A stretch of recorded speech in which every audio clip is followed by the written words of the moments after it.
So talking about finalizing this set, we're going to have a cover sheet, right? And your cover sheet should have on it a rendering of your project, showing the building and the site and some amenities of the site. Okay, and then we could also put on an image of the site showing the relationship of the building to the parking lots and streets and so forth, but without any dimensioning or labeling or anything on it really, just showing where, at a glance, where grass is and where parking lots are and where streets are. And that would probably be at a reduced scale, so it fits on the sheet, and I've put it on here at 1 inch equals 40 feet. So it's just something to kind of dress up the cover a little bit and show your project. You're going to need a project name on there, and whatever your project is, and you're going to have an index of sheets. So let's look at that index of sheets, and you may have different sheets than this, but I know some of you, or at least one of you, has a two-story, so you're going to have 2 levels. And so I have a cover sheet. I have the main floor plan, which is my first sheet of the set other than the cover. We're going to do a reflective ceiling plan because we're going to put in a suspended ceiling in the office end of the building. And so we'll talk about that a little more later. That goes pretty quick. So we're just going to show the grid system and some lights that are dropped into it. You've already created a section detail sheet, so that'll be the next one. Elevations, you may have 1 or 2 sheets of elevations. We're going to have then the S sheets, which are the structural sheets, which are the anchorable plan, S1, and the foundation plan, which is S2. And then we're going to have another site plan sheet. So the site plan that's showing up on the cover sheet is just an image of showing where trees and things like that might be. The real site plan will be dimensioned as how big the parking lot is and things like that. Okay, so that's your cover sheet. Let's look at, I have a floor plan sheet here, and yours might be different, or probably is different. Not necessarily that your floor plan is different. I'm assuming that's going to be different, but the things you might put on a floor plan sheet to take up some of the space around it. And I worked it out so that I could get my door and window schedule on my floor plan sheet. You may not have been able to do that. You may have it on a different sheet. That's okay. I also put on, I have some interior elevations of some curtain walls that I put inside my floor plan that are interior curtain walls. So I've shown them on this sheet. So my floor plan is at 1/8 inch equals a foot. I put these details of the curtain walls on at 1/4 inch equals a foot. If you had more space, you could make them 3/8, whatever it fits on there. And I know some of you have been discussing putting on whichever sheet you ended up putting your door schedule on. It's probably much bigger than mine and takes up so much space. When you bring it onto a sheet, and if you click on it, you can adjust the widths of these categories by pulling those grips. So if your schedule is too long and it takes up too much space, you can minimize the widths of these by just dragging these grips around. So if that's part of your issue, you can do things like that. Another thing you can do is, if it's too deep, see this little marker on the side here? I can turn it into 2 schedules and fit it across the whole bottom of the sheet maybe. Okay, so once you've done that, there's no real way to undo it. If you click it again, I think it just rearranges it some more. So I'm just going to undo it. But you can do that with a schedule. You can divide it into 2 bracketed areas to make it fit on a sheet. Okay, I happen to have only 1 window other than these curtain walls, so I only have 1 window in here. So I got that to fit here. So again, you might have it on a different sheet. That's not the problem here. The problem is getting it to fit on your sheet. Okay. The other thing that I want you to always remember is we want the sheets full. You know, when you have a sheet, let's say the only thing you have on your sheet is your floor plan and you got a lot of white space around it, that's not a good thing. You want to put as much on a sheet as you can.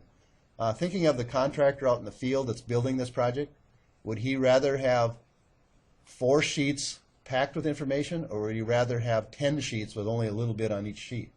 They want as much as they can get on one sheet. I'm not saying you have to rearrange yours, but do you think it's a good thing to have the door schedule and window schedule on the floor plan sheet if you can? Obviously, you're not flipping sheets so much, right? So it's a good thing. And you don't have to make that change. I'm just suggesting that for future projects you might work on.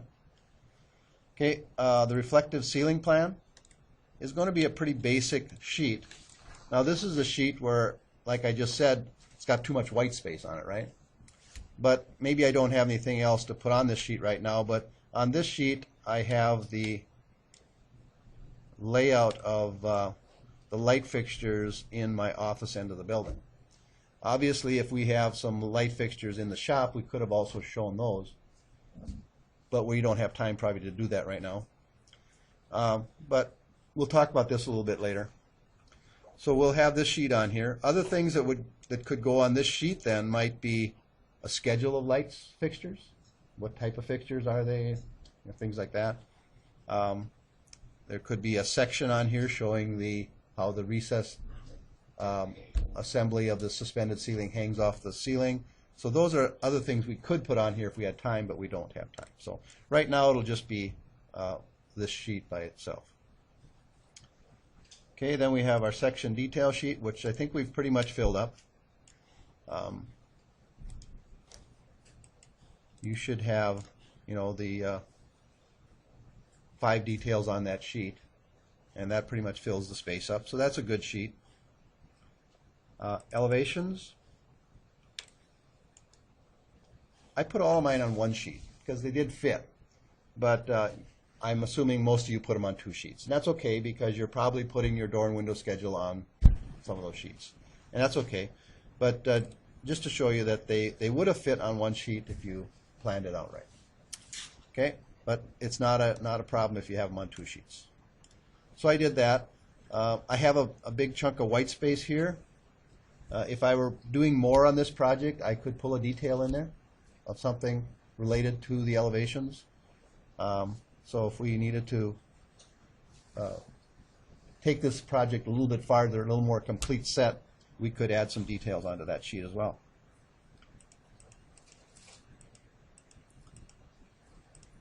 Then I have the anchor bolt sheet, which I haven't drug on here yet. But you already have one done, and that's just a matter of dragging it on there, right? And you have some details on your sheet too, I think. So that's going to be there. The one thing I want you to think about here is this is my anchor bolt plan. I brought that in, but it has too much information on it, right? I've got floor drains and footings and everything else showing up on here, so some of those things have to be hidden in the view, right? So make sure you do that. That the only thing on the anchor bolt plan is anchor bolt information and those details of the base plates and so forth. We'll go down to the foundation plan.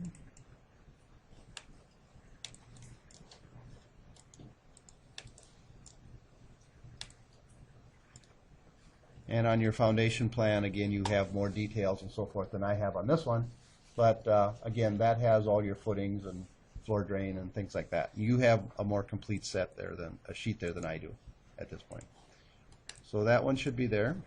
And then we have the site plan, which we haven't really talked about yet.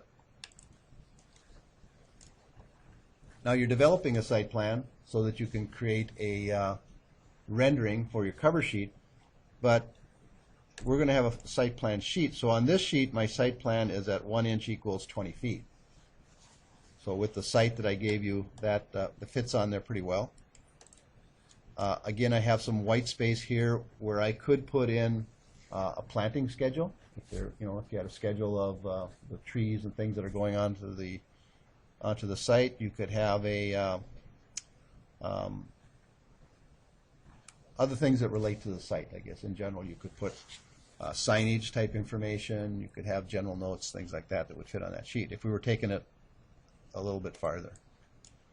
But as far as dimensioning it, we need to dimension so that they could put in all this parking lot and have the distances away from the building, distances away from the property line, distances away from the curb, so forth. So as you can see, I've put a bunch of dimensions on here that would tell them how to install all that. And I'm showing the plantings that are going to be on the site. And on the building, it's just pretty basic. I'm going to go into this view here. When I first opened this up, it showed too much. It showed the roof, and maybe I talked about that yesterday, that we need to do some adjusting to the view range, possibly so that we're not seeing the roof and things like that. So it defaulted to the cut plane at being 200 feet above the building, and therefore we were seeing the roof. So I changed that to 5 feet to cut through and see the doors and stuff in the building. And we already talked about that yesterday, so I don't have to recover that. But those are things you want to make sure that you're just seeing the basic information on the building. And we talked about this yesterday also, that when you're laying out the site plan, that you go put in some annotation line work to show where the parking lot lines are and stuff, so that when you go to put the topography on the building, you're snapping to some of those existing lines you have. On this site plan, the topography is turned off. Okay, so if I went down here and clicked on this little light bulb, you can see that all the topography has been hidden in the view.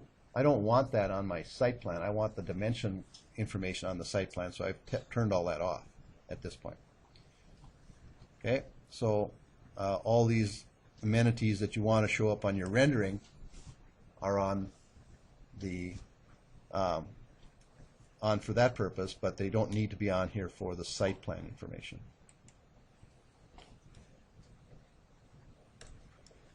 I'll deactivate that. Okay, so that's in general what your total set is going to be. Any questions about that? Okay, so just continue on. Do you have questions about creating that reflective ceiling plan? Have you done that before? You've done a little bit of that? No, yes? Okay. Okay, I'll talk about that in a little bit, but this is going to be the set that I'm looking for, the sheets, the organization of the sheets, and so forth. Okay,